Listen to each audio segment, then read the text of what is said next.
Hi everyone, hope you're doing well from wherever you're watching this channel, depending on your time zone. Now, if you listen to some statement from the people that ODM told us that they are the expert that they're sending to this government to help William Ruto, you come to conclude that they're kind of saying that they are going to support William Ruto in the upcoming general election 2027. That is where they're standing, and that is what they believe in, and they're going to form the next government together. You listen to the sentiments from Opio and I, CS for Energy. Junet Mohammed is minority leader who should actually be leading the opposition side and playing real oversight role. But he's busy praising this regime. The kind of, this is our government, we will be here, and we're not moving out. So that's the direction they are heading to. With that, when they talk like this, you know that they're talking about Raila Odinga's support. So that is Luo Nyanza, to begin with. That they assume Luo Nyanza itself is going to vote for William Ruto. But Kenyans are watching carefully. They are also giving their views, and this is a clear warning to such people and William Ruto himself. There's a clip doing online where someone is saying that they are not going to support William Ruto in 2027 because then that is cumbersome. And he gives an example that supporting William Ruto in 2027 is like riding a crocodile. This will not happen in Luo Nyanza. And they go as far to talk about this kind of statements. Now it came from Junet Mohammed. They're referring to it as a stupid statement. So the people of Nyanza region are standing and rejecting any move to support William Ruto in the next election. He goes further even to give the reason why that will not happen. That even just getting 100 shillings in your pocket is a problem. So they identify the problem and the problem maker. And here is their views. We are here to stay, Bwana Junet Mohammed. Supporting William Ruto 2027, we as Luo will be more cumbersome. Supporting Ruto 2027 itakuwa kama kupanda crocodile. Sasa wale wenye wanasema eti Ruto tena 2027, nyinyi nyote ni wajinga yote. Wajinga. Sasa hii hata kuweka 100 kwa mfuko ni shida. Alafu unakuja hapa unasema ati tuna support Ruto. We will never do that. Now we are continuing with this panel discussion, but just a quick request for those who are watching this channel and you have not yet subscribed, please consider subscribing. To our returning subscribers, I must say thank you so much. And again, to all our viewers, please give this video a thumbs up. Thank you so much, and back to our discussion. Now, you know, there are people who are believing that the same way Raila worked with the Uhuru Kenyatta is also going to be the same way they're going to work here. Though in the previous regime, there was not so much people from Raila Odinga's side in this government. This regime has included, I think, 5 people.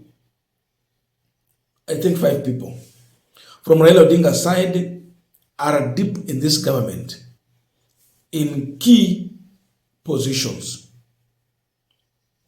So, the difference here between when Uhuru was working with Raila and William Ruto's time is that at least the people of Nyanza region were able to realize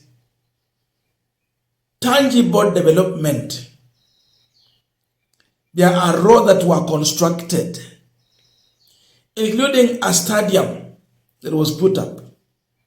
So there is something tangible they saw that gave them a reason to accept Uhuru Kenyatta. But look at William Ruto. It seems like Ruto is more focused on individual individual interest. That if I have Raila Odinga's people in key position, I'll be dealing with their own individual interest. And as they deal with the personal interest, they forget that they are also the people's interest. So this regime has focused more on sustaining and making comfortable Raila Odinga's allies and Raila himself. Instead of bringing development to Luo Nyanza, they gave them appointments with no development. So what do we expect? Uhuru was better. Even without appointment, they realized the development. But for this regime, they are so much focused on giving promises. They are experts in promises. They are experts on lip service. They are so good. And that is what they are trying to apply here. We have Opio and I, John Bad, Akina Oparanya, Joe. Look at them. What have they been able to realize in the few time they are in power? Can the people of Nyanza region look at their leaders and say, indeed, we want this government? Watu wa Kakamega, Vihiga, can you look at Oparanya and say that indeed this is the government we need? That now Oparanya is here, our interest is being taken care of. And by then there is nothing new they offered in Western. Because you cannot fire Babu Owino and replace with the Oparanya and tell us that now we are included in the government. No, it's a big lie. It's the same thing to Nyanza region. You cannot fire Eliud Owalo and replace him with John Badi and tell us that you are now including the people of Nyanza in this government. Owalo should have been maintained, then bring in other people to confirm that indeed you are bringing them on table. So look at that. So people are not stupid. They are watching very carefully. They focus on how is economy working for them. And that is the main reason I found it good to bring this discussion here. In as much as saying that we will not give you your vote, he goes further to talk about the issues. Kupata shilingi 100 kwa mfuko ni shida kubwa. And because of that, why should we vote for this government? It is a government that has come with the policies that are unfriendly to the economy. They have spoiled the environment that business should be thriving in. For that matter, we don't need such a government. We cannot identify ourselves with such a government. Luo Nyanza is saying a big no. Gone is the era where leaders from a region will come and give a political direction. Then we follow. This time round, we are living in an era where Gen Zs have told us that we have to see tangible development.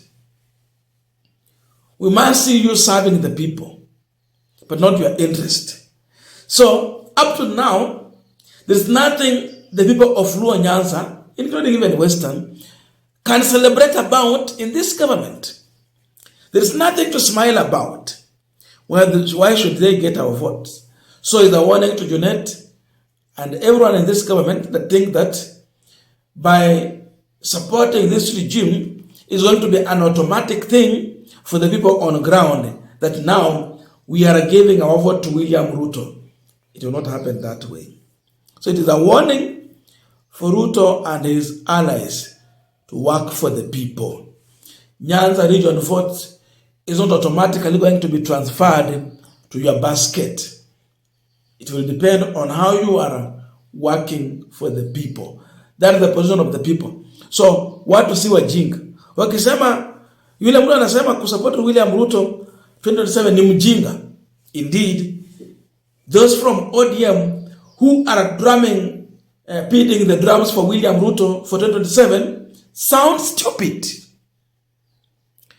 Everything they were opposing now they are supporting without convincing as the reason why they do so. So there is nothing like automatic transfer of support. That is now the information from the ground. Well, watu walisema wanasikiza ground. Na hii ni habari kutoka kwa ground. I don't know your views, but let us meet in the comment section to continue with this discussion. Thank you so much and see you in our next video.